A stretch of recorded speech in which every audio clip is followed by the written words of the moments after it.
for what plant they're testing for. Okay, so that's the recommendations you're going to get. Any questions on that? On the bottom of the first page, it has a recommendation line, and there's nitrogen in there, so I'm a little bit confused when you said you won't see any recommendations. They'll put recommendations from our nitrogen just on a very basic general level. It's not based on your test. Oh, It's just saying that in the spring, we typically recommend anywhere from 30 to 60 pounds of nitrogen in spring, and then we'll split that up and then come in again in the fall. So that's just a recommendation that everybody gets that would have that. But that doesn't mean that that's what you should do. Different operations, different thing. And as we go through, we get on some of the farms, we'll start talking about some of the hay and what some of those options might be, because it is very specific. And there are ways to tell if you have deficiencies that you in your plants. So you know I may need to add some nitrogen, or maybe I put too much out. So there's other ways to tell. Yeah, we'll do some analysis. Yeah. Question, testing density. In the fields. Get soil samples. Well, we're going to go out here and kind of look at that. Okay. So we'll come right back to that. And they're always going to give it per acre. So if you're doing in per 1,000 square feet, just remember that. If you're breaking it down to smaller sections for like beds or things like that, it's always going to be given in pounds per acre. Yeah. So they may give it in a small, I can't remember if in the, you do like a yard test. They don't. They still do don't. it per acre. So the back, right away, it stands out. What's the first number that stands out to you instantaneously? On the next, I'm sorry, on the next soil analysis. What was it? The pH. So that tells us one of two things. Either we've got, for one, we've got an extreme pH. It's very, very low. It's either something is probably going on, or somebody's intentionally lowered it to that point. Part of it is to see what we're testing for. So anybody know what we're testing for? Blueberries. Blueberries. That's one of the few things that we have that wants a very low pH. So if somebody was to take this analysis and try to put grass in, then really you couldn't even get enough line in 1 year to get this raised up, because a lot of times if you're going to say we want 2 tons of the acre, they may do that in this split application. They may do something screen.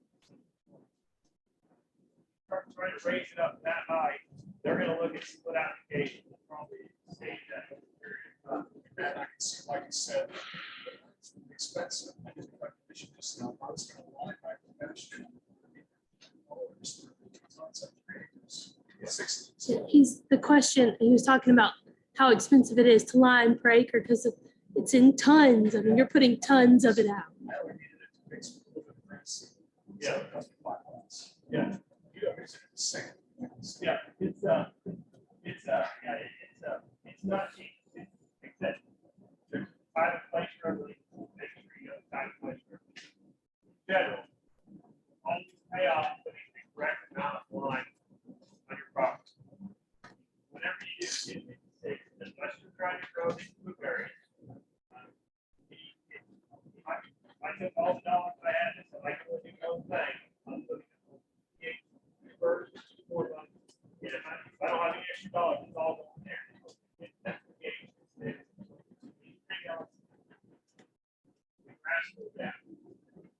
That's your first factor, like that's the whole bottom. Oh, sorry. That's the sorry, the heat so low. That's the hole in the bottom of your barrel. That's pH. So you got to get that filled first.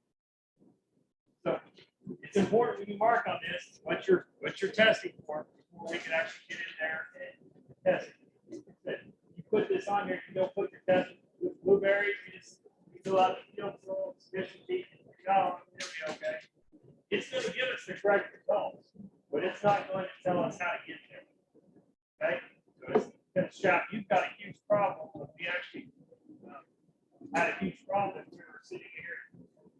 The first one at 6, we've got a huge problem for blueberries if we're trying to grow blueberries. So you need to be very conscious of what you're testing for. So any questions on the analysis. So for those on Zoom, he just went through that blueberry one. As you can see on here, there's no line recommendation because the pH is right where they need it to be, 4.8 to 5.5. And you can see that in the second page, which gives the breakdown of what's needed per 1,000 square feet. And they're talking about putting out elemental sulfur to keep that pH down because the sulfates are going to lower your pH, as well as organic matter and acidic fertilizers.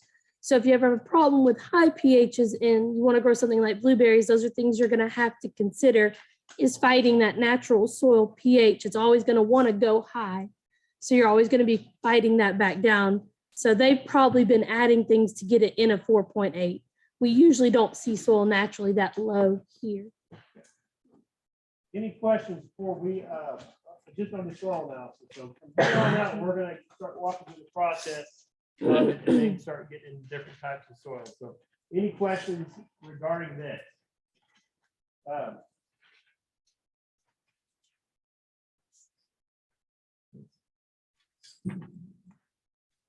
Emily, anything else you can think of? When you're taking samples, and we'll talk about that, you can choose more than one crop.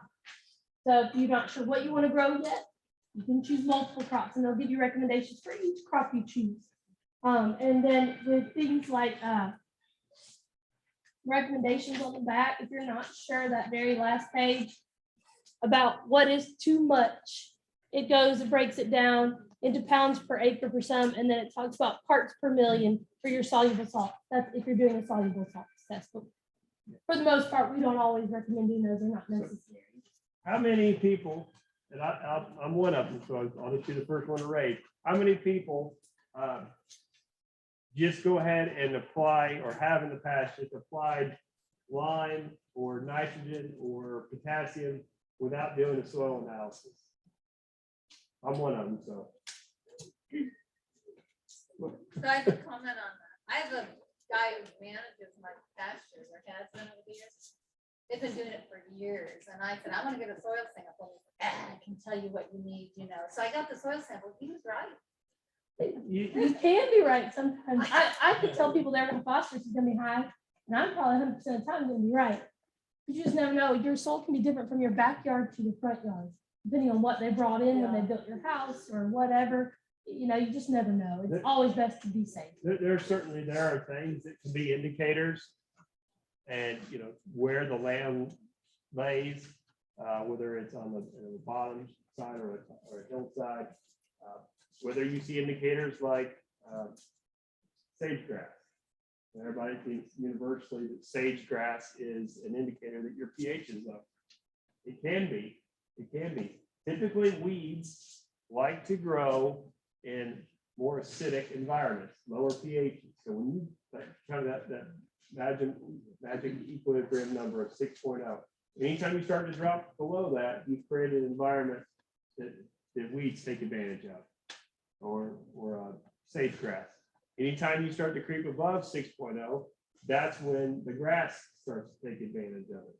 So when everybody asks, what is the best suppressant of weeds? It is a good stand of grass every time. Now, how you get there is the difference, because you've got to get ahead of the weeds. How you get there is the difference. But a good stand of grass will outcompete weeds every time if the environment's right. But for sage grass as an indicator, it's typically lower pH, as it tends to be there. Does not always mean that. The second factor you'll see with the sage grass is it's a competition grass. When competition is low, it's thriving. When competition is high, it runs away and gets beat up every time. So 2016, everybody remember 2016? Scorching hot. I mean, it was hot. It burned everything up in the fall. Some of you may not remember, but in 2016, it was hot from September. I think it was 90, 95 every day from September almost into November with no rain at all. We just had nothing. So the next year, we had all kinds of sage grass because we wiped out a lot of our fescue pastures in the fescue. So next year, we didn't get reseed any in the fall. And so that stuff came on like crazy because it had an environment that was conducive to it thriving and the other grass is not. So when you look at it, see sagegrass, it can be an indicator of pH. When they looked at it, they probably said, I can see sagegrass or not. And so there can be some indicators of that, but it's not always true. Yeah, pines, natural pine sands tend to indicate acid soil, and hardwood sands tend to indicate a more alkaline, not necessarily alkaline, but more alkaline soil. But it's not always the case. So it's always best to get it. You said because it was so dry, they didn't do any seeding in that fall. Correct. If they would have put seed down, would it still, popped up when the weather warmed up the next year? You would have gotten maybe some part of it. The problem is that at that time, if it's so hard, it just sits on top of the ground, then it dries out and you'll get 0 germination, 1% germination. If you are able to get it incorporated into the ground and then it doesn't rain, you'll get some of that to germinate a little bit later if it doesn't rot out. But if you just set it there most of the time, you're gonna lose most of your germination rate. But setting it on top of the ground, which was the situation there, is you could not get it into the ground. You couldn't break that top surface. So anytime you put any grass and you see it sitting on top of the ground and it's not sitting in a seed bed, you will get 0 germination rate. Or maybe instead of seeding during the fall, they could have waited till like February, to like cross seed or something. Grass seeding does not do well with frost seeding, and we'll get into some of those things a little bit later, I promise. Any other questions on the soil test, reading it? So before we head out there real quick, we won't spend a lot of time out there. I don't know the last, I've been outside for a while, so it may be cold, may not be. We'll go over a few of the options. So anytime you're going to take a soil sample, it is very key that you take the correct sample. Because if you go down here and just do what I did, and take the shovel, you scrape off the top grass, and then you just kind of dig down and scrape up some dirt. All you're getting from that is the profile of the top 2 inches. And so you're hoping the roots grow much deeper than the top 2 inches of whatever you're growing. So that sample is going to read you. So if you just put down line, then the top 2 inches may have seen that effect from line. But if I sampled on down to 4, 5, 6 inches, I may see a totally different story. And if those grass roots are growing down into those 4, 5, 6 inches, it may say your pH is nowhere close to what the top inches say. So it's vitally important to make sure you take the correct sample. So you can start with, depending on how many samples you're going to take, and we'll get into that. You can start with a spade. If you're doing a couple samples, you're doing 1 sample in your yard or something like that, your pasture, then sometimes a spade or a shovel will work just fine. So you dig down, we'll go out here, dig down to about 6 inches deep. And you just take it out here and you just spread it apart. And when you spread it apart, you take your hand and you go all the way down to the bottom 6 inches, and you scrape your hand all the way up to the top. So you've got a handful of dirt that's from 6 inches all the way up to 0, and just throw it in a bucket. You're going to do that about 8 to 10 times per sample. Everybody's you'll ask us, well, how big an area is that? We'll go out here and look at that. But you're going to shake that entire sample up, and then you're going to bring us back about a quart bag of that sample. So that sample is going to have from a whole bunch of different areas from 6 inches all the way up to 0. So that's going to give us a pretty representative sample. If I just pick one spot in time, even if I did the 6 inches, then all I know is that one spot has that pH. Your other areas can tell a totally different story, and they will. So we want to probably get an average of that. If we're going to do an average application across that, it's going to be uniform. You can do, obviously, as the bigger operations we get, and we're starting to see it in some of the pastures, but definitely in some of the row crops, you get more specialized samples. And so they're going to sample every probably couple acres in some of these big fields. Hay fields may be a little bit bigger than that. because then they're gonna have a variable rate spreader that's gonna come through there and put the correct amount on each one of those areas. If they've got a really low field, they're not gonna waste a lot of inputs trying to raise that up and bring it up, because it's a low performing part of that field. So they're gonna put less there and go maybe to where the field is higher performing area and put more inputs there, because they're gonna get a better return on the dollar. So would I recommend that yet for grass pasture? Probably not, or hayfield. But there may, depending on your hayfield, there may be some validity to, in the size of the hayfield, to doing something a little bit more split. So if you've got definitely a high and a low, maybe doing that, something with samples and putting the different rates on there. The same being different garden beds, different areas, different plants are going to need different amounts. So that's the first rate. You can then, if you want, if you're going to do a few more samples, you guys are welcome to rent this free. You just have to fill out a print form. Same thing. You just step down, pull out a plug. This works really well, very quickly applying. I think this is $120 or something like that. You're gonna have to do a lot of school math if you're gonna pay that off, but Spain works really well. So this works really well for that as well. And then, the other thing we have is you can drill. So we have an auger sample. He's showing an auger sampler.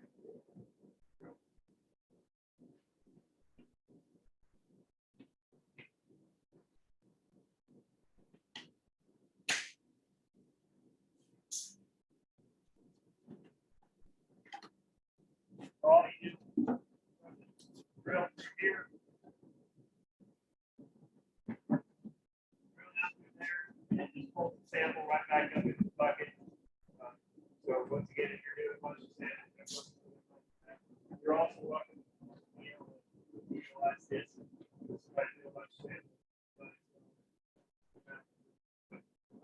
Either method works just fine. But the important part is to get the right depth and get the right amount of sample. So, any questions there before we get right out here? Do y'all have any questions? Someone asked, do they need to do a soil sample every season? Yeah. For the most part, no. Depends on the vegetables you're doing. So we need a soil sample every season. Depends on the vegetables we're doing. In a hayfield, 3 years is probably a good thing. If you're actively putting a lot of nitrogen on, right? From 3 years, I'd probably recommend every 3 years. Grass pasture, maybe if you did the correct line, maybe 5 to 7 years before you go back and look at it again. You may not need anything. If you're scalping it, you're running way too many head of cattle on there, goats, whatever that may be, they're scraping the ground, you're probably going to need a little bit more. There's just not much pull back into the ground. You got some good grazing heights. You're not way overstocked in every 5 to 7 years. The gardens, if you're using the same soil and putting the same things back in there, typically you're probably not going to need a sample every couple of years. So, any other questions? We're going to go out there, look at that, and then we'll head right back in here.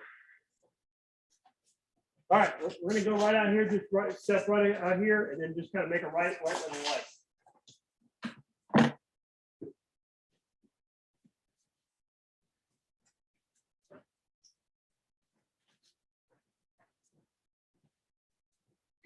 What do you mean? I'm gonna stay in here. I'm on back. I'm sorry. There's a chair. In here. You want the auger?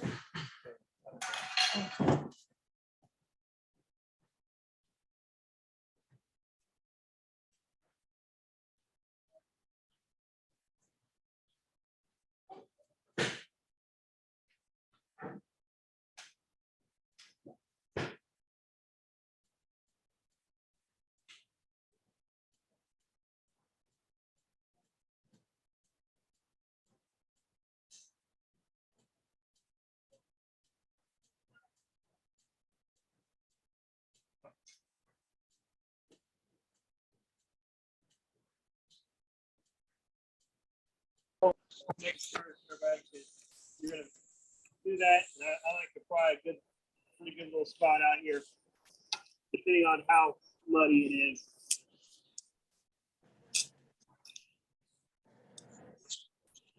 If you have a spade, it'd be better. We'll try to get a good handful of dirt. Bring it up in here. You do not want to have any of the grass in there. Like keep that all out. Further, we dry it out a little bit more.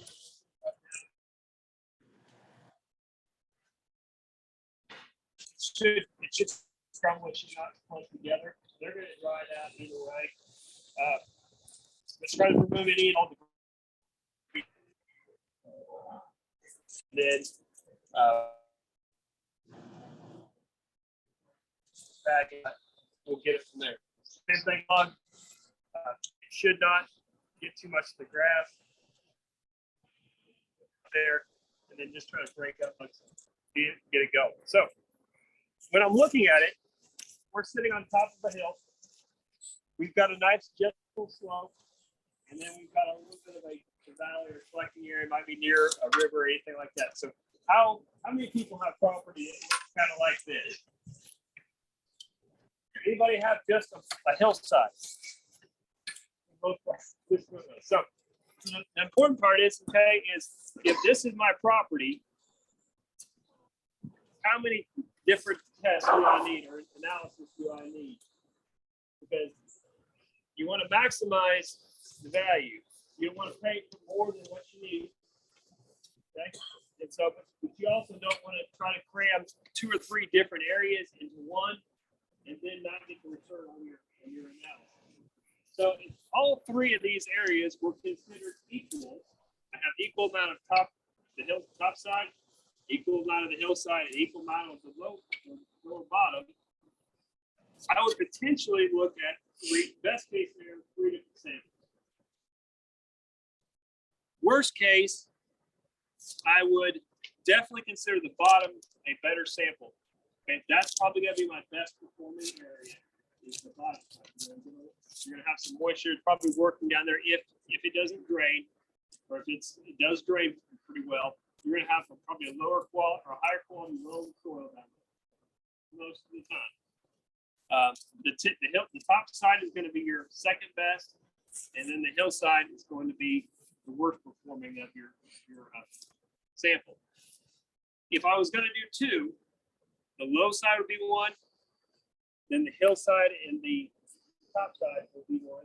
I might do a ratio of 3 to 1. 3 samples up here and maybe 1 on the hillside, because I know that that's going to be most likely my lowest performing. I don't want that to skew my sample when I'm looking at that. I want it to skew my 50 when I know that that's going to actually probably drop it down.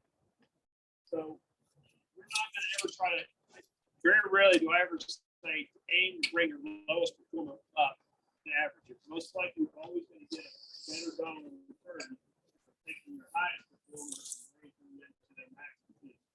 So that's what we're looking at. So anybody have any questions on what they would do in this thing?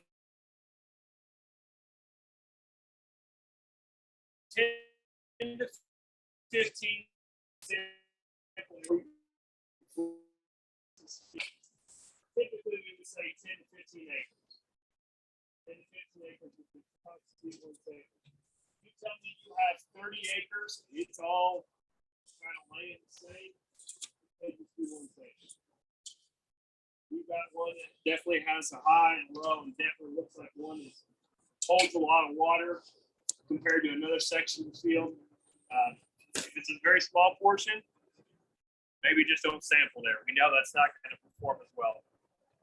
If it's a larger portion, you probably need to incorporate that one and maybe sample that a little bit different.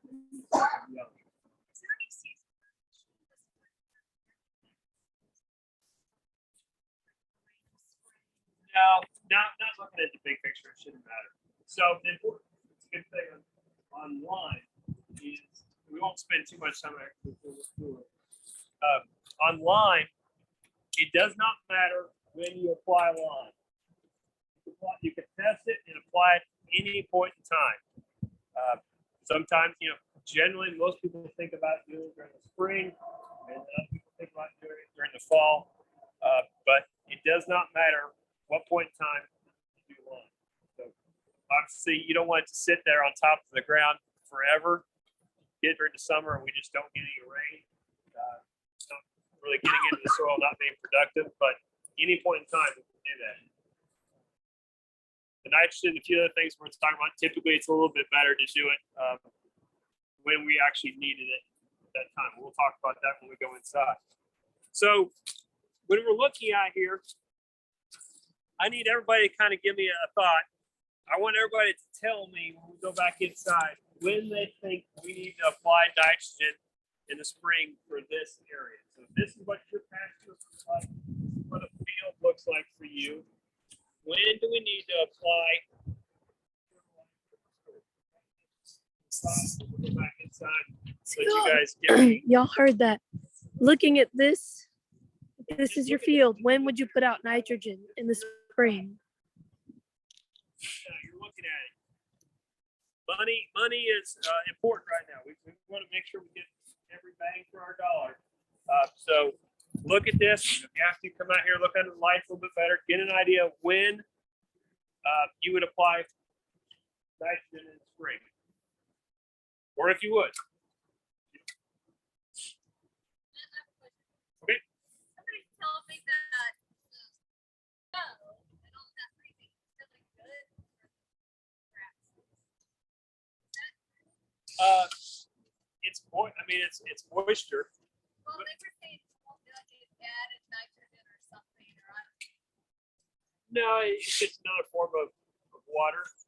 But snow is an indicator.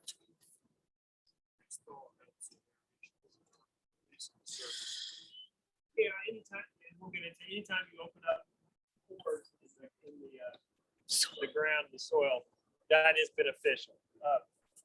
But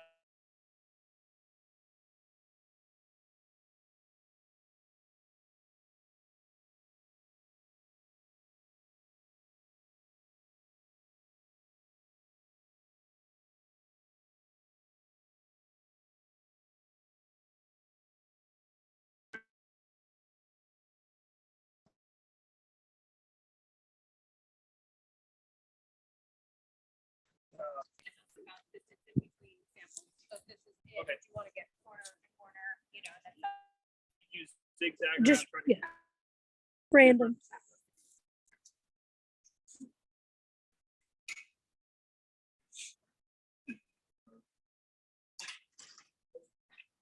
Some are unlocked, some aren't.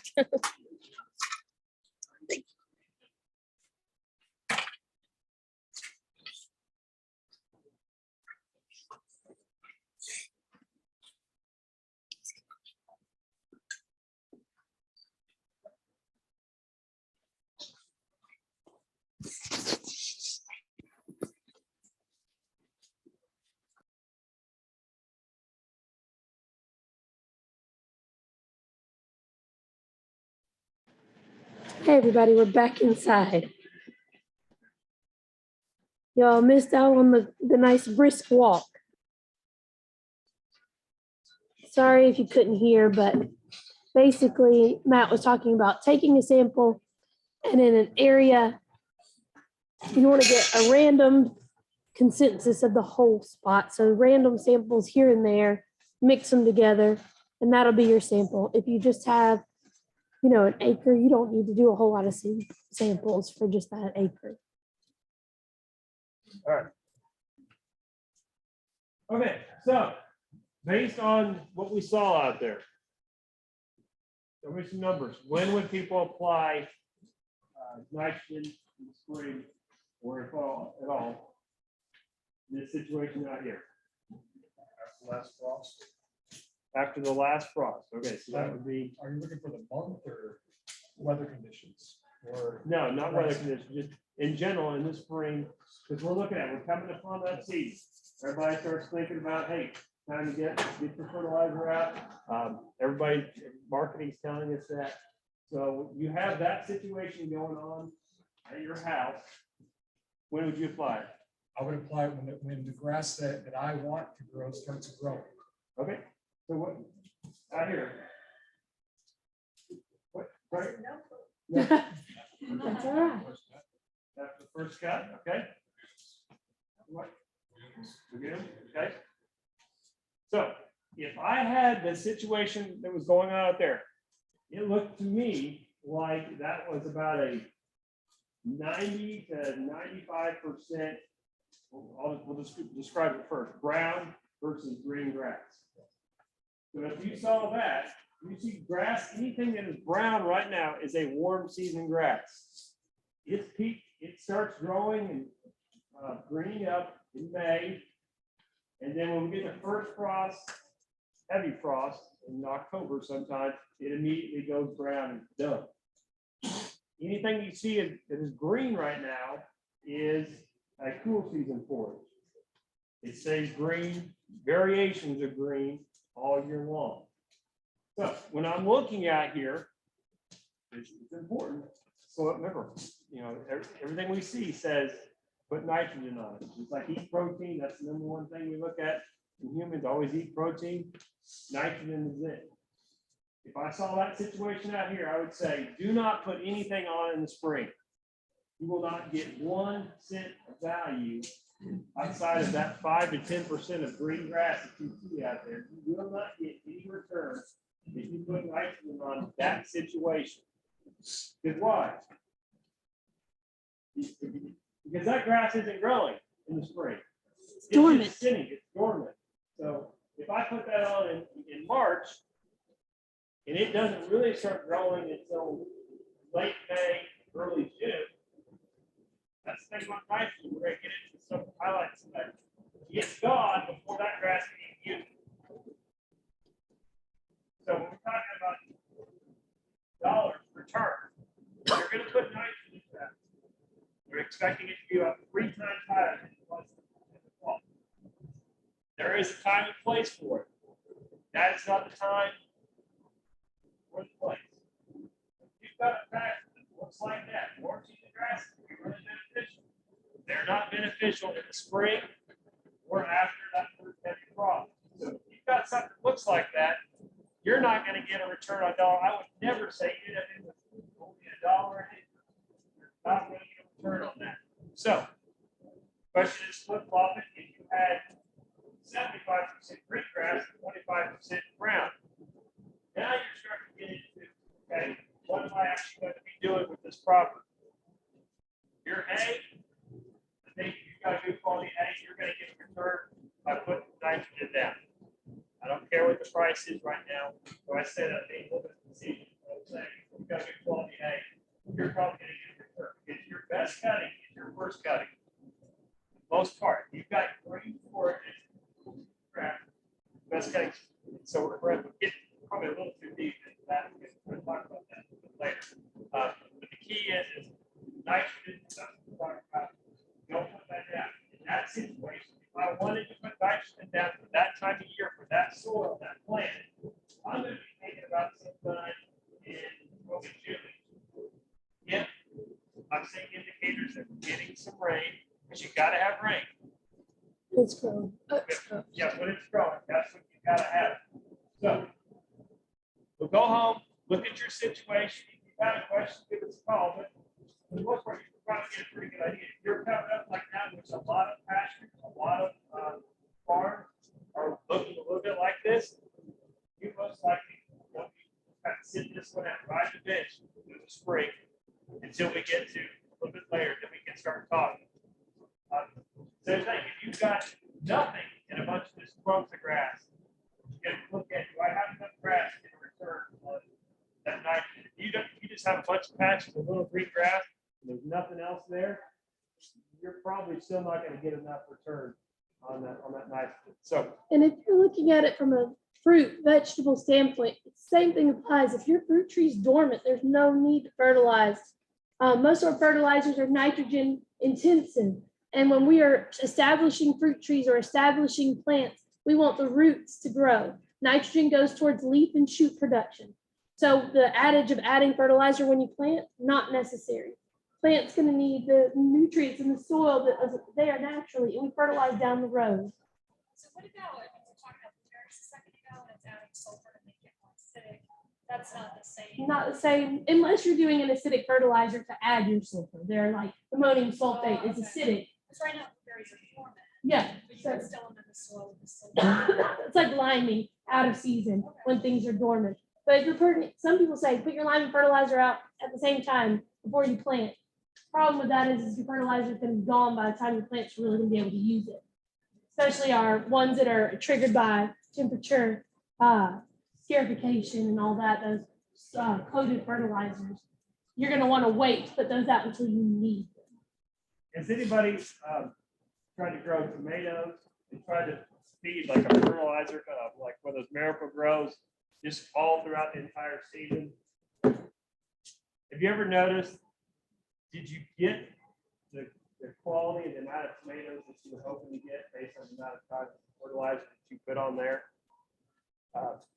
One of the common things that we see is that we over fertilize too frequently.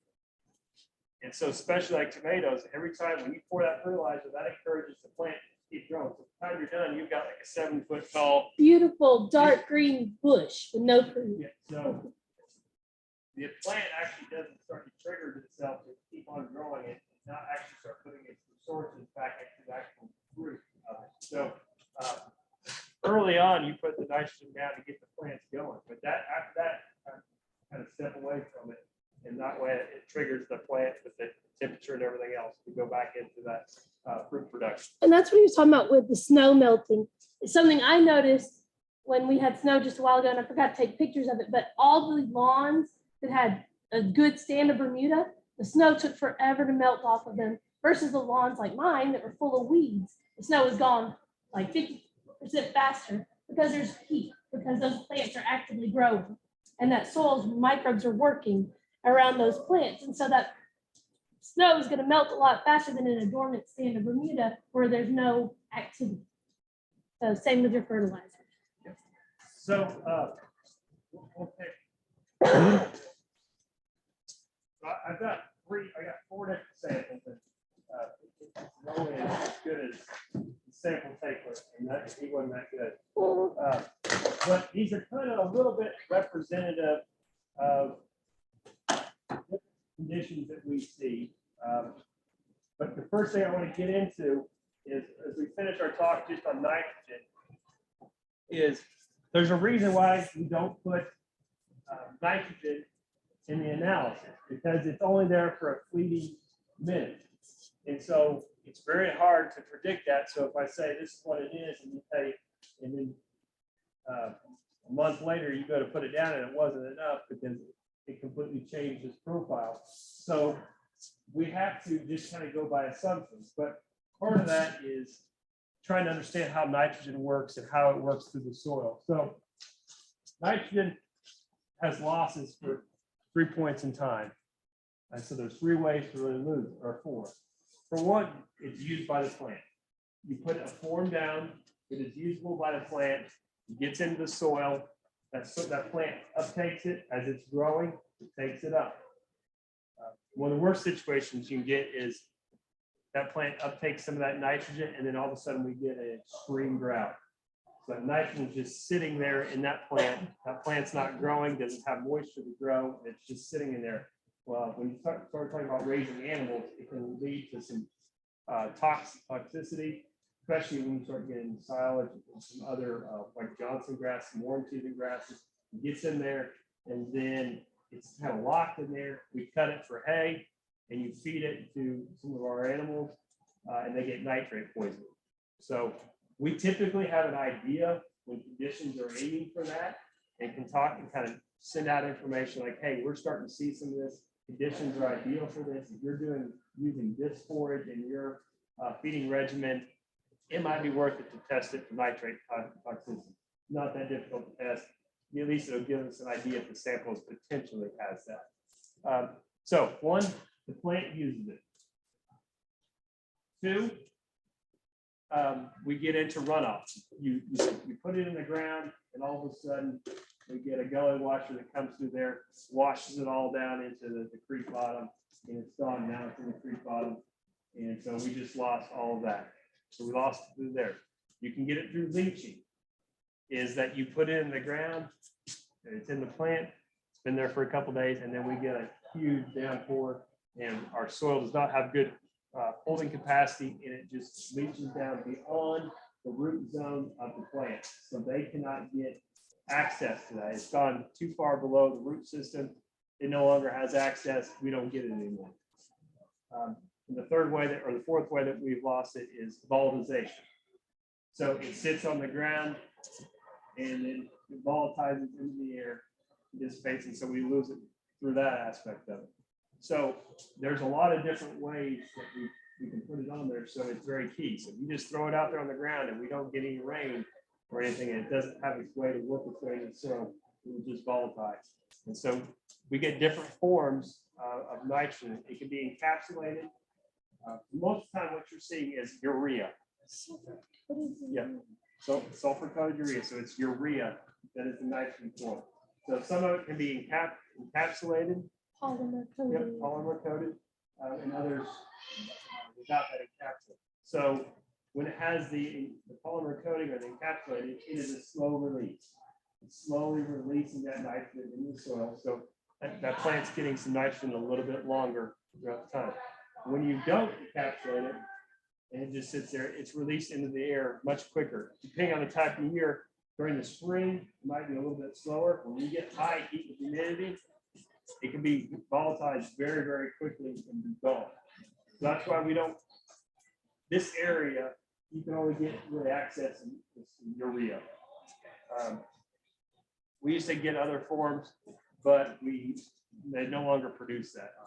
A lot of it's kind of government related, regulated out of it, but for now urea. So that's where it's a little bit dicey to try to apply urea during the summer because it's a very short period of time. If we don't get the right elements with rain, we lose it pretty quick. So I try to show an example here. Well, Pixie, you're welcome to get up here, but you kind of see the idea is. So if I just take, some height,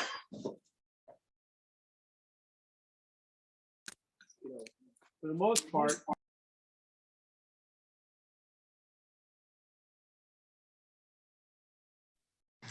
it's just going to start melting down, and that's kind of going to be the slow release of it into it.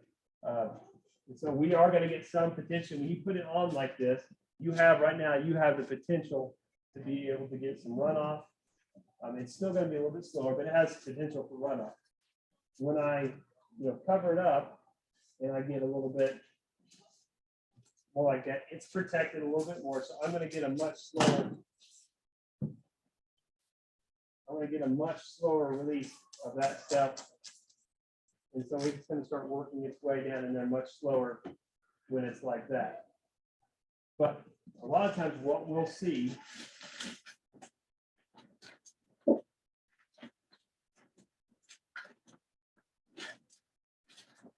is this situation where you're not getting a return on your money.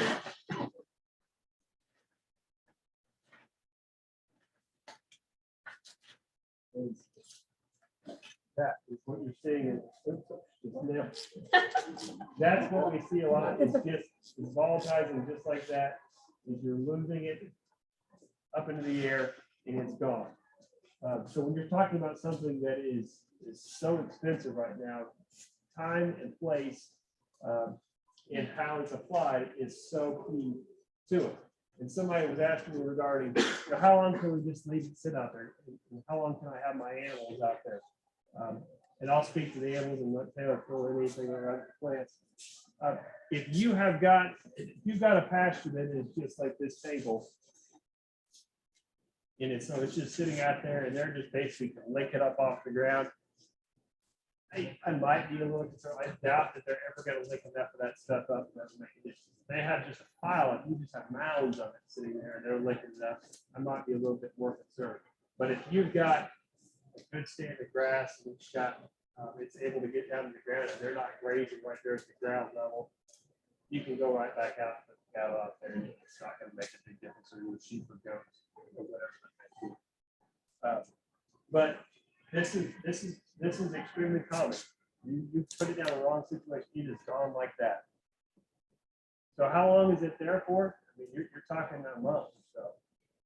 So when you start talking about when you apply it in spring, if you've got a right hay operation, you can apply it early spring. If you've got that first cutting done fairly quickly, early May, mid-May, and you've got a good stand of grass, you might be able to get money's worth by putting another shot of nitrogen on there to get that up and going a little bit quicker. We'll talk about that as we go through the next classes, but it all depends on the time and place, because right there, it's gone. So I put that on there in spring, hope that that stuff out there, all about it, it's long gone.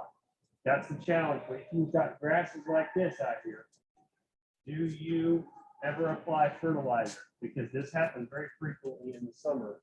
Is it gets out there, heat comes on, and it starts going up in the air, especially with urea and uncoated urea. It is gone like that. So Can damage your plant. it's more expensive to coat it, but you can see it. It's the difference between an ice cube in the ground going, working its way down into the system versus up into the air. Anybody have any questions on that stuff? Well, I'll just comment, I found called only starts the polycoated urea. Most of them do. Probably the most common fertilizers are polymer coated ureas. And for some of those, you can put them out and there's an 8-month longevity on them, and they slowly release nitrogen over, say, 8 months versus having to reapply it. So it's one of the reasons people go with some of those. But if you're going to do organic, of course, some of our conventional fertilizers aren't going to be an option. You may have to do a quick release fertilizer. You just may have to apply more of it more often.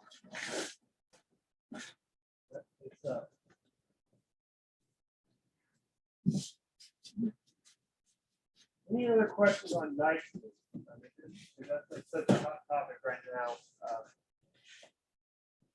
The other thing is lime. We'll start talking about, go back real quick. There's 2 types of lime that you're really looking at. If you're looking at it from the horticulture side, trees, gardens, you're mostly only going to see what you can buy inside the store, which is kind of encapsulated lime. It's pelletized lime.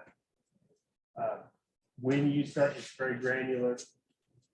When you start going to the pasture side, a lot more acres, you're going to start getting into potentials for ag lime. Ag lime is very powdery stuff. If you tried to run the ag lime through a conventional rotary spreader or something like that, it just clogs up. You're not going to get any type of spread on that. So I know sometimes I go to some of the box stores and you can buy ag lime. It's, you look at 2 bags, one's a couple dollars and another one's $50, and you go, I'm going to go with the cheaper one. Most of you have no way to spread it. You can just throw it in the air. That's about all you can do. So realize that not all limes are created equal. Start with that. Not all limes are created equal. There are ag grade limes, and there's a rating system on there. You're looking for one that has a rating of 65% and above minimum. And so you may find somebody, a quarry or someone that can get you some lime, and you look at the recommendation, it said 2 tons per acre. But if you've got something that drops way down below that 65 rating, you needed a lot more than 2 tons per acre. So the rating of the lime makes a big difference. Most of what you can get around here, if you're getting it through one of our conventional co-op pit places or the bag lime at one of the stores, is going to have the rating at 65 and above. But that does make a difference as you're scouring the earth trying to find the best possible route. The quality of lime makes a huge difference. When you start talking about ag lime versus pelletized lime, you may be talking $50 a ton spread for ag lime. You may be talking $175, $200 a ton spread for pelletized lime. I look at pelletized lime as a quicker release into the soil. Your pH is going to change a little bit quicker. Ag lime as being a little bit slower release into the soil. The pH might last a little bit longer in those rays. But it just depends on the operation that you have, on which one you go with. But there is a big difference on each one of those. So you need to look at each one of those. Anything else on lime? We spent a lot of time talking about those, but those are. They're big topics right now. Like you said, the prices of fertilizer is just through the roof. So applying them correctly and knowing what to put out is really important. So the next thing we get into is just recognizing the type of soil that you have. And this is the best way I could find outside of trying to go around all the different places.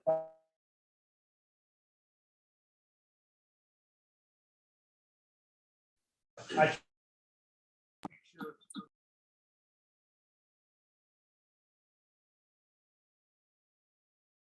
either in a garden or in a pasture, but they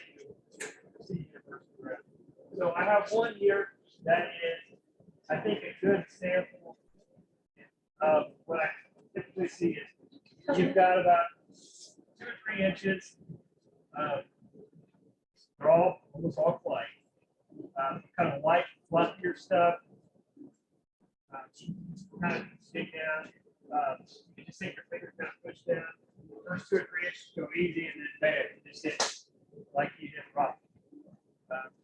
That's where we see compacted soils.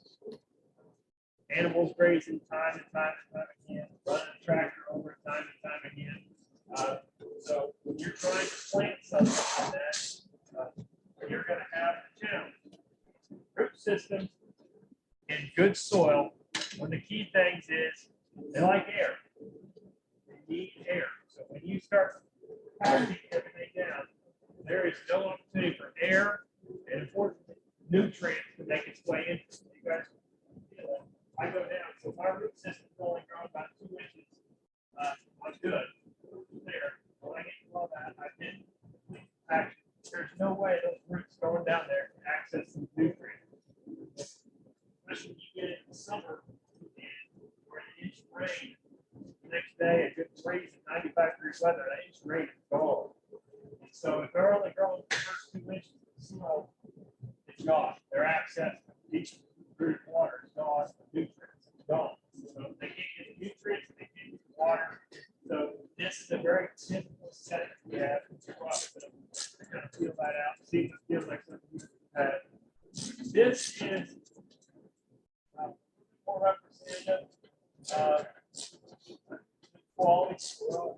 They're all clay, but it's not compacted. It's one of them that where you don't have overstocking, you don't have equipment running on it nonstop. You can kind of get your hand at it there. You're going to feel gaps. There's probably a little bit of organic material in there. So when we start to see rain down there, if you kind of filter down through there, our nutrients can get down to the place we have. You might see an aerate. Somebody might have aerated something similar to this, but the good standard is just not being overgrazed, not overcompacted, anything like that. As we come down here,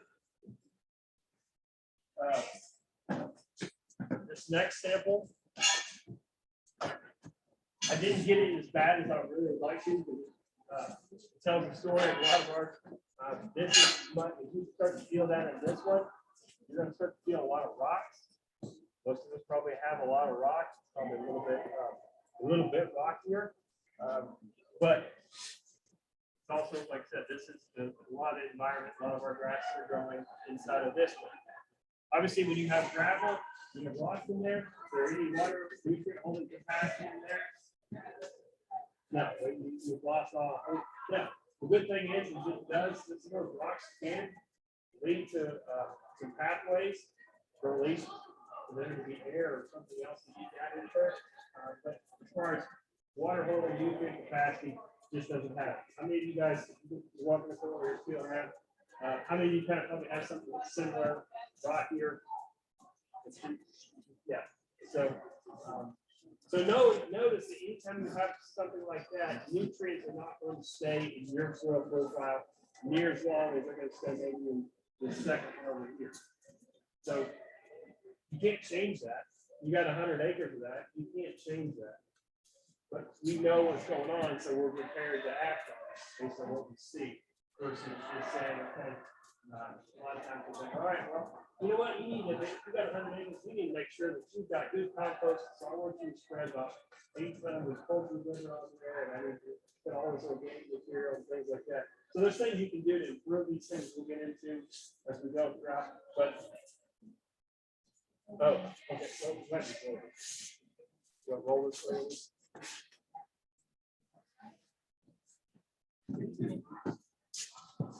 We plug the laptop this year. Which one did I look? Looks like this one's in the corner as well.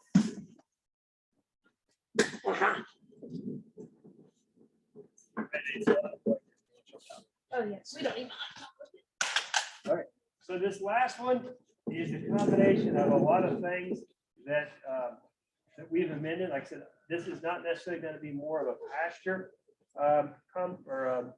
soil. This is the more of what that you might see in a raised bed garden or a garden or fruit trees or something like that. It is a combination of clay, majority clay. It has some poultry compost in here, and then a little bit of, it's actually this dirt right out here.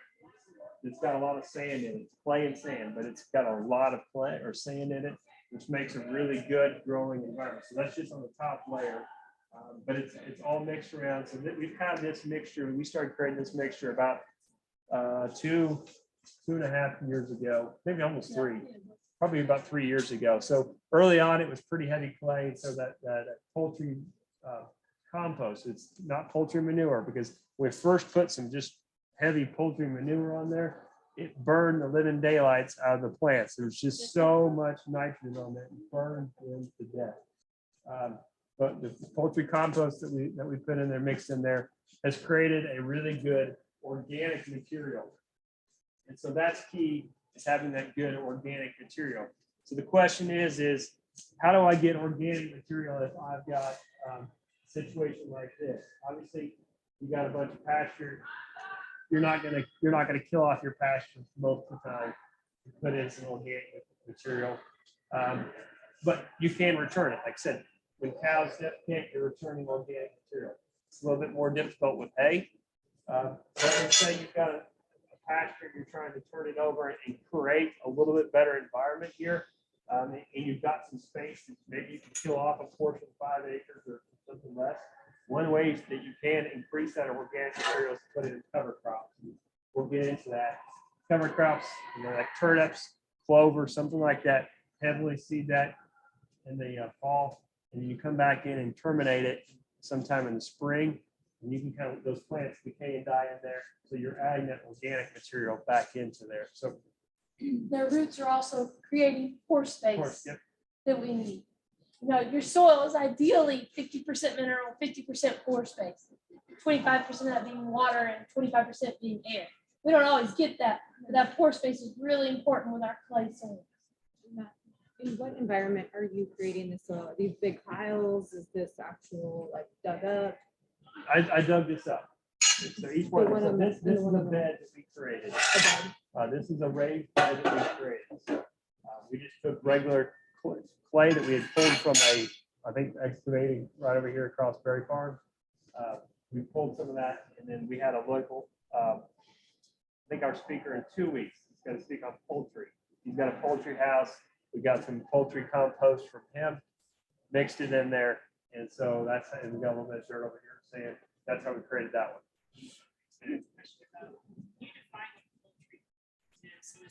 Okay, so if I just pull out poultry compost, so if I just clean out a chicken house and then take immediately what I get there and throw it on a pasture, that would be poultry litter. That's like just applying straight manure. And I forgot, I'm going to talk about that manure as an application. So that's just throwing directly manure right on there. Compost is actually composting pulling that litter out of the house, piling it up, and going through the compost process, which is a living, breathing thing. And it does not involve just piling it in a pile. You have to actively be turning it, getting the right amount of air in there, getting it to the right temperature to create poultry compost. Poultry compost is very heavy in organic material, but you've lost some of that. You've lost a lot of that nitrogen, but it's a better quality ingredient for organic material. Is it still just manure or there's other things mixed into it? Like, You've got other things that are mixed into it, but it's breaking down into that. So one thing that I meant to mention is manure. So we have the kind of the commercial side of nitrogen application. We also have, everybody wants to put on manure. Anytime you just apply directly manure, most of the time it's very rarely is it just manure. A lot of times you get shavings and other things that are in there. That's adding a lot of carbon to the ground. And so a lot of times you can suffocate out, you can completely change your environment if you get way too much of that carbon or those wood shavings. So if somebody says, hey, I've got some poultry litter or I've got some horse manure, you need to see what it is. And there's a lot of ifs, ands, and buts about it. So that's a good thing to have a conversation with us to really determine if that's a really good value for you to take. But that when you just set that manure, it's kind of like just taking those ice cubes when I set it back out there. That's kind of what it is. You've got some nitrogen that's releasing into the ground, but you've got a lot that's just sitting there. So it's good for runoff. It's going to volatilize and head up in the air. So you're not going to get that return on that manure all coming into there. So you're not going to get a ton of nitrogen, and that plant has to actively need it at that time. You're going to get a lot of other things that are going to break down. So you probably get a lot of phosphorus. Manure has a lot of phosphorus. And so that's not necessarily a good thing, especially if you put manure on the side of a hillside. You're going to get a lot washed down into a creek. And that's where you kind of get, if you get a creek that has a lot of that manure constantly flowing into it, that's where or a pond, you'll see lots of algae. It's really conducive to that. And it's actually worse for your fish than if you get a lot of phosphorus runoff. So you don't want to see a lot of that running into your water source. So very rarely do we get a good return on applying manure. Compost is a different thing, but compost, most people apply manure as compost when it's actually manure. So composting is another session, and it's probably 4 or 5 sessions in itself. It's how to create true compost. We'll try to get into that. And it may be something that we do a completely different session outside of this class to do, because it's a whole entity in It'll take a itself. while. It is, but it's truly valuable, especially at the home level. But a lot of times we see it. We don't have very little poultry activity here, but we do have a lot of horses. And so everybody's frequently trying to find ways to offload their horse manure from their 5-acre farm. And so that's where we get into that. But spreading the horse manure, I mean, is that valuable? Because that's what It's more valuable probably to you getting it off your land and onto something else, but you're not going to get that much return on it. Because I'm just spreading it back into the pasture. Yeah, most of the time, unless you've incorporated it, it's going to be gone. It's either going to volatilize or it's going to run off. Well, that's fine as long as it's not degrading the stand grass. It depends what else. If you're putting other things on there, you can overwhelm it. If you, like I said, if you get way too heavy a load, you can burn it. You get too much nitrogen and too much manure on there, you can burn some of that stuff, some of your grasses. So it just depends on how much. If you've got shavings and other things like that, that can make a big difference. Too much carbon, and it kind of just chokes out your grass. So, and they're let alone parasites and other things, but most of the time, you're not going to get a lot of value outside of getting rid of it by putting a manure or taking manure to put on your property. And if you incorporate it, if you tilled up some land, plowed up some land, and you put a bunch of manure in it and you kind of work it into there, you'll get more value for that. Especially mostly in the organic matter content and not the nitrogen fertilizer. It's the organic matter that's going to give you the most benefit and helping with your soil texture. Yeah. So one of the things that I wanted to try to show, and it's going to, it would be better if I'm too cheap. If I would have poked a bunch of holes in the bottom of these, I'm like, well, I can reuse these for something else here. But it's a better concept is what I'm going to talk about is just kind of how fast water moves through some of these things and where we start to see ponding. The biggest difference I think you're going to start to see is I don't have, think about how much rain you got if you got an inch of rain in 30 minutes. Would that seem like that's a ton of water you just got in 30 minutes? Okay, so if I'm going to sit here and pour out an inch of rain in about 10 seconds or 2 seconds, it's going to be, it's not going to look quite the same, but we don't have 30 minutes for me to slowly pour this water out. But think about, anybody have any guess how many gallons of water an acre of land gets when it gets 1 inch of rain? It's 700 and some thousand. Not quite. It's 27,000 gallons. 27,000 gallons of water on 1 acre. So roughly, if you've got a little rain gauge, it collects 1 inch. That's about 28 ounces of water. So I'm going to try to give you a idea. We go along here. I'm going to try to just slowly pour it on some of these. We'll start down here. I'm giving So- everyone on Zoom whiplash. So we'll take it to the best one. So 24, 28 ounces. I'll try to pour it in one spot. And you know, somebody wants to kind of get up here, they can see how fast it's going to move down into the soil.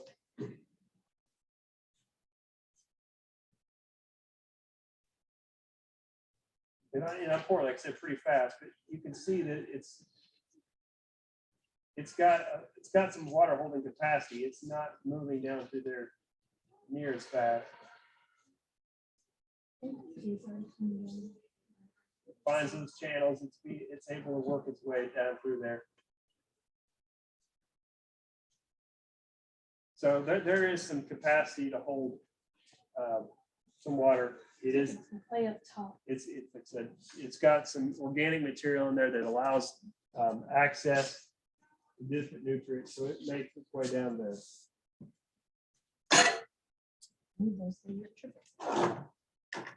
So you guys are welcome to come back on the other side if you want to see that. So is this one, this is the rockier one. And so we'll start to pour it. You can see how fast it immediately makes its way down into it.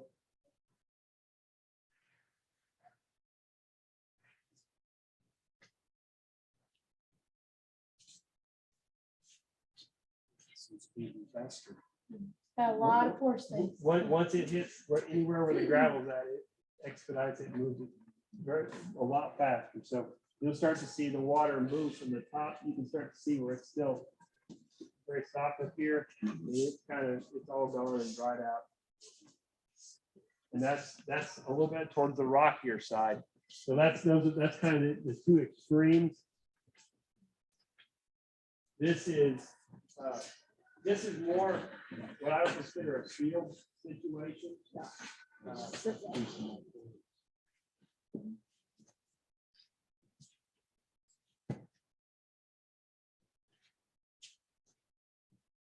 as it starts to work its way.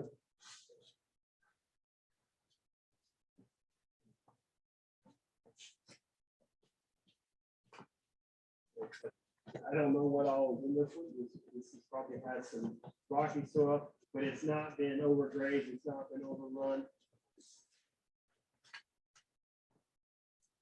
And so obviously the difference between here and what you see is I've disturbed into different layers. So I've just thrown it in here. So I've created an artificial situation. So the biggest difference I think we're going to see is right here. So this is where I see with a lot of pasture, especially around the house, the feeding areas, where you're going to start to see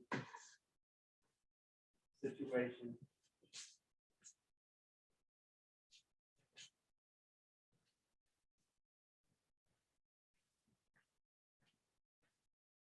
See how it went down so fast and it just stopped and went You out. see how it's Because it's packed. it's just sitting as I pour it.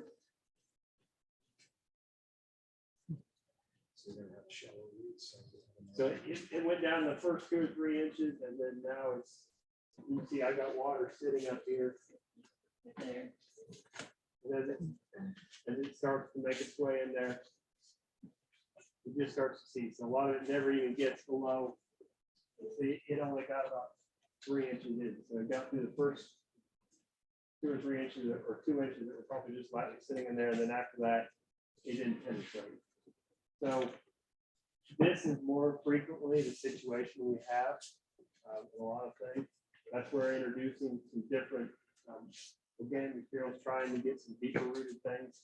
So you've got a small pasture trying to aerate or doing something like that, disking it, try to bust up that. So instead of doing just a drill, trying to take a disc and kind of disking and trying to cut some avenues in there, trying to break that up so it can be able to get access to a lot of these nutrients. But that's the hardest thing to grow. So when you plant your grass and you get your grass up and going in the fall, it looks really great. Looks really great early spring. It's getting everything it needs. It's cool.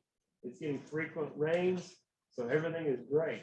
It's when that summer comes along, that perfect little grass that you had, when summer came along, that's when the heat and everything starts coming on. The water's not coming as frequently. And so that's when that compaction really starts to go. And so you wonder, what happened? I had this perfect grass planted in the fall, perfect in the spring. It got to summer, and all of a sudden it's gone. You've got a good chance that right here, it's never able to really establish a good root system.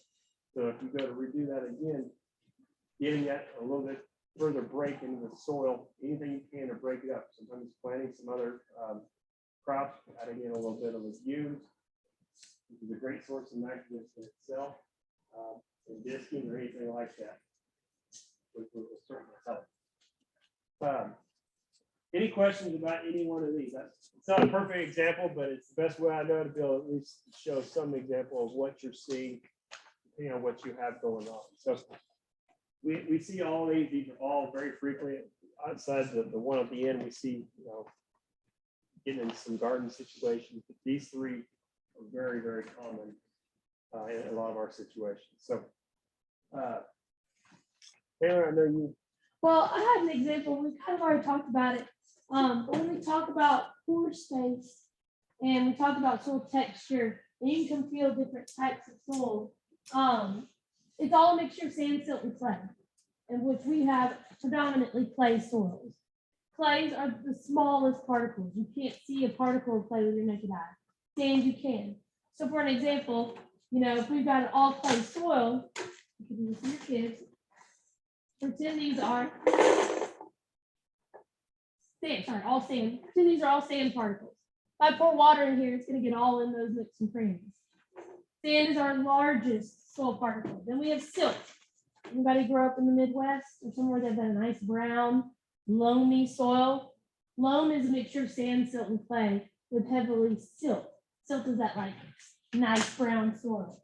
It's going to be a slightly larger particle than our clay. And so it's going to fill in. My 2-year-old used my beads. I was going to answer this. So I had to buy some pom-poms. But it's going to fill in the rest of those holes. So let's say we have a sandy silt soil. We're filling in those pore spaces. Clay is the smallest particle.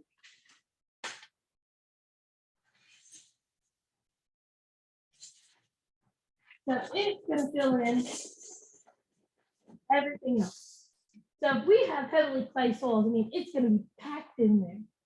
All those tiny particles, there's not going to be a lot of oxygen, there's not going to be a lot of water space. It's going to be very constricted, especially if we compact it like you saw in this example. So if we compact it, we're losing especially our oxygen to our root systems, which is when we start to see phytophthora or root rot. We start seeing these root diseases and things like that crop up. So mixing in some organic matter, some things like that, maybe some sand, and you can come feel this one, it's got sand in it. Adds grittiness, adds that pore space that we need so we can get some oxygen and water back into the soil. And if you want to come, Ways you can tell you have clay soil, you can ball it up, you do a ball. All right, and we could do the ribbon test, but we don't have time. But have you ever done soil texture analysis? So it's something fun if you want to get your hands dirty. You can roll it and make a ribbon out of it. Probably clay soil. If I can roll it between my hands and nothing happens, probably got a lot of sand in it, silt. Like this one here. You know, we have a little bit of clay. You can feel the texture of the soil. You can feel the grittiness of the sand. And when you can ball it up, you know, a lot of that is clay, and you know it's going to compact really easily. We're going to have issues when we have too much rain, and we're going to have issues when we dry out because it'll be like a brick. You know how clay dries out, make pottery like a brick. So when we have our clay soils, it doesn't mean that they're bad. It just means we have to treat them differently. We have to be aware of how to grow in those situations. Look at your hands dirty, guys. You can come and feel this clay. All of our clay, we don't have any 100% clay soil. We still have sand in our soils. Mostly what we're going to see is we're going to see majority clay, but mixture of some other things in. All right, so what's the takeaway tonight? No matter what, pH. I only have 6. 6 is minimum. 6.5 is kind of perfect. For veggies and fruit, 6.5 is ideal. Depends on what it pays to take it to that rate. So you only have money to spend on one thing. Every time I pick line, get the right pH. Nitrogen, only there for a period of time. Depends on when you apply and what you apply. Know what you're applying it to before you spend that money. Got it out here? Don't apply it this spring. Sustainable, whether I would apply it in the summer at all. Most of the time, we get pretty good growth out of our summer grasses.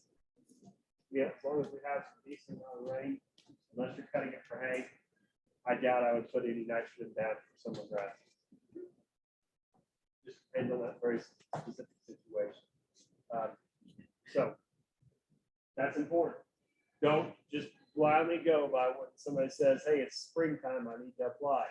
Make sure you got a grass to actually utilize it, or you're fertilizing a bunch of weeds, and get your pH right. Know what, just kind of have an idea what your type of soil is. Get a feel for what it is, feel in some of these areas, see if you feel rocks and things. Doesn't mean anything. It doesn't mean you have to go sell your farm and go buy another one. It means just try to know what you have so that you can try to make sure that you're planning for that right growth environment. You have that. What's my plan to try to fix some of that? Okay, so we kind of work through that. If you got that, which is kind of more of a typical farm, that is what it is. I'm not going to put in a lot of time and effort trying to change it. You've got one that's a little bit rockier. What are some things I might just need to test more often to know that I'm going to need nutrients. I may not put as much of my inputs into that. Just depends on what I see. I've got a perfect like that for a raised bed garden. You're going to get a lot of return. You probably don't have to put a lot of inputs into that. You may not need hardly any nitrogen at all. A good organic base does not provide probably enough nitrogen to almost take care of itself. Just depends on what you're actually growing. So any questions? I hope this was beneficial tonight. Trying to make it as hands-on and seeing eye as we can make it possible, but I hope everybody got something out of it. Do not hesitate. It's the best return on dollar you're going to get. Just never apply anything without knowing what you need. Because you could apply 2 tons the acre and it needed 4. And so you just wasted a ton of money, literally a ton of money to do that. So. All right. Matt, is there anything on your website about this? Yeah, so we have on our website, we'll send that out. We have a sample analysis and diagnostics. It has in there how to soil sample. It has a lot of information about soil sampling, how to do it, some information, some how-to videos for each one of those. So that soil sampling progress, that's available to rent. Is the auger and bucket as well? Yes. Okay. They're both on our Yeah, Rental. they're both free. Just, anytime we use any of our rental stuff, we ask, do it, try to get back as soon as possible for the next week. Good, from here. Yeah. just Yeah. We'll send the link that has a rental page, just fill that out to me now. Where was it? Where it's at? All right, anybody else have any questions? Any questions on Zoom? Yeah. Yeah, no. Not likely, but certainly you could see some ground coming in there. Especially land that has not been utilized for a long period of time. You'll probably see that naturally print down there. You start getting blackberries and locust trees and things like that starting to grow. Definitely, if you see, like I said, you took down a cedar forest, tried to reclaim the cedar thicket and tried to turn that into pasture, more than likely your pH is going to be a little bit lower there. You're just, if you've got a good pasture, it's probably, if you've got a good pasture, it's probably hovering around 6, because if it wasn't, it would start trickling down below that. You see a bunch of field that has a bunch of good grass in it, it's probably going to be 6, or they wouldn't be growing. So. If you're seeing issues with, let's say you're growing blueberries and you start seeing chlorosis on your leaves and you start seeing issues like that, it could be a sign that your pH is off because it can't take up the iron it needs to get those leaves green. pH has to be low. So if you're starting to see those indicators in some of the plants, it may not be that you don't have enough iron or nutrients in the soil. It may be a pH problem. So that's another good reason to get the soil test. There's a lot of things that block other things. So you're limited. It says that this is the reason why. And it's not necessarily that it doesn't have that. It doesn't have access to that. Blossom end rotten tomatoes. There's lots of things. Sulfur blocks other things. So there's lots of things that block other nutrients. So just never hesitate to reach out. So, all right. Well, thank you guys. Any questions on Zoom? Problem playing the soil and anything else like that. But have a good night. All right, if y'all don't have any questions on Zoom, we'll say good night. Thank y'all. And we will see you next week. Sign in. There you go. And we'll send out all the information from today. So thank y'all.